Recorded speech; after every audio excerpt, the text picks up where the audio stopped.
What do we do when we're afraid? Well, there's a couple of things you can do when you're afraid. One is that you can allow fear to consume you. And when you allow fear to consume you, it basically paralyzes you. You can't really do anything.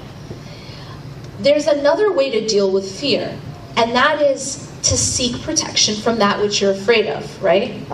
Now, what is the way to protect ourselves from the things that we fear? Well, there's a few ways. First, essentially there's two things that we can do. First and foremost is that we seek help in Allah from that which we're afraid of, right? The second is we use the means. These are the things within dunya that we can do to protect ourselves from what we're afraid of. Now, I just want to take both of these for a moment. Seeking help in Allah. The thing about protection from Allah subhanahu wa ta'ala is that there's like a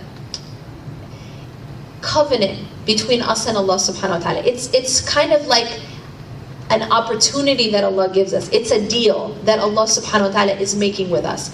And it goes like this. In general, and this is across the board, in general, if we want something from Allah, so say we want safety, we want provision, we want happiness, we want, these are the kinds of things that human beings want, right? Yes? So I'm usually like, I want interaction. So if I ask a question, it's actually rhetorical, but not so much, okay? So yeah, so we want these things, right? Okay, good, awesome. Now, how do we get these things? How do we get these things? Here's the way that Allah subhanahu wa ta'ala works. And this is what Allah has told us. Is that if we want things from Allah subhanahu wa ta'ala, one of the most effective ways to get what we want from Allah is kind of interesting, is to do those things for others. To give those things, to be someone who enables those things for others.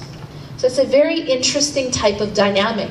This is a transaction that Allah subhanahu wa ta'ala makes with the servant. So for example, we're told in a hadith that if you are merciful to the creation, then the Creator will be merciful to you. So you see the dynamic. In another hadith, we're told that a person who helps someone in need, then Allah will help them in need. That when we guard or cover the faults of others, then Allah will cover and guard our faults. Are you understanding?